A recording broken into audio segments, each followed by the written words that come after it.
Assalamualaikum warahmatullahi wabarakatuh. Perkenalkan, nama saya Yuni Kristiani. Di sini saya akan mempresentasikan tentang analisis kritik sastra puisi layar terkembang karya Sultan Takdir Alizabana. Untuk pendahuluan, kritik sastra adalah suatu kegiatan atau tindakan untuk mencari dan menentukan nilai intrinsik karya sastra melalui sistem pemahaman dan interpretasi kritik dalam bentuk tulisan. Analisis kritik sastra pada puisi layar terkembang karya Sultan Takdir Alizabana. Beliau adalah budayawan, sastrawan, dan ahli tata bahasa Indonesia asal Sumatera Utara. Beliau juga menjadi pelopor dan tokoh sastrawan Pujangga Baru. Ia merupakan orang pertama yang menulis tata baru bahasa Indonesia tahun 1936 yang masih digunakan sampai sekarang. Yang selanjutnya, metode kritik sastra. Analisis kritik sastra pada puisi layar terkembang karya Sultan Takdir Alizabana menggunakan metode kualitatif dengan menggunakan pendekatan struktural. Metode struktural ialah melihat karya sastra dari segi struktur yang terdiri atas bermacam-macam unsur pembentuk struktur.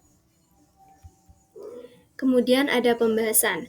Yang pertama, struktur fisik puisi. Ada diksi. Dalam puisi tersebut, pengarang lebih banyak menggunakan diksi yang bermakna konotatif. Contohnya, layar yang berarti kain besar pada perahu, dan terkembang berarti terbentang, artinya perjalanan hidup. Yang kedua ada danau, yang artinya ketenangan. Hilang warna, yaitu kehilangan keindahan. Artinya, kehidupan tokoh yang dulunya tenang, kini tidak lagi tenang. Yang kedua ada tipografi, penyusunan baris dan bait dalam puisi. Berdasarkan jenis tipografinya, puisi layar terkembang karya Sultan Takdir Alizabana teratur dan mengikuti konvensi puisi modern pada zamannya. Yang ketiga ada bahasa kiasan. Yang pertama personifikasi, contohnya danau hilang warna dingin menunggu rindu basi. Danau digambarkan seolah-olah bisa menunggu dan rindu. Yang kedua ada metafora, contohnya tualangku panjang kupasrahkan pada ombak liar. Perjalanan yang masih jauh disamakan dengan ombak liar. Yang keempat ada rima, aliterasi, asonasi. Rima adalah persamaan bunyi akhir kata yang terdapat antar baris dalam satu bait, terdiri dari rima awal, tengah, dan akhir. Aliterasi adalah persamaan bunyi konsonan pada satu baris puisi, dan asonasi adalah persamaan bunyi vokal pada satu baris puisi. Struktur batin puisi. Yang pertama ada tema.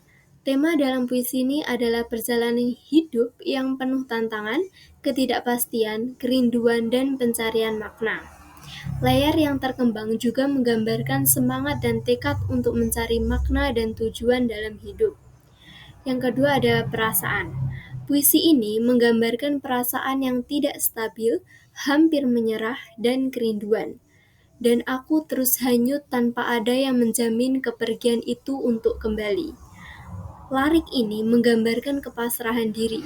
Puisi ini juga menyampaikan perasaan hampa dan kerinduan yang terpendam. Yang ketiga, suasana. Suasananya penuh dengan refleksi diri. Puisi ini bisa mengajak pembaca untuk merenungkan perjalanan hidupnya.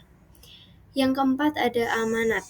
Amanatnya ialah mengajak pembaca untuk terus menjalankan kehidupan dengan penuh semangat, pantang menyerah, dan berani menghadapi tantangan hidup, dan melupakan atau mengikhlaskan masa lalu yang membosankan. Dan yang terakhir adalah evaluasi. Keunggulan puisi ini adalah memiliki kedalaman perasaan, kerinduan yang mendalam, dan perasaan ketidakpastian. Menggunakan simbol layar yang berarti kesiapan untuk menghadapi perubahan dan tantangan dalam hidup. Selain simbol layar, penulis juga menggunakan simbol yang kuat seperti danau, ombak, dan lentera. Menggunakan bahasa yang kaya majas, imajinatif, dan gaya bahasa yang puitis membuat suasana yang mendalam.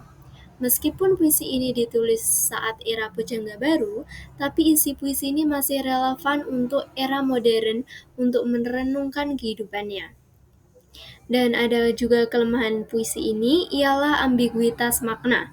Ada beberapa bagian puisi yang sulit dipahami oleh pembaca yang tidak terbiasa dengan gaya penulisan puitis yang mendalam. Puisi ini juga keterbatasan konteks. Tanpa pemahaman tentang latar belakang budaya atau sejarah penulis, pembaca mungkin kesulitan menangkap makna penuh dari puisi ini. Sekian dari saya. Wassalamualaikum warahmatullahi wabarakatuh.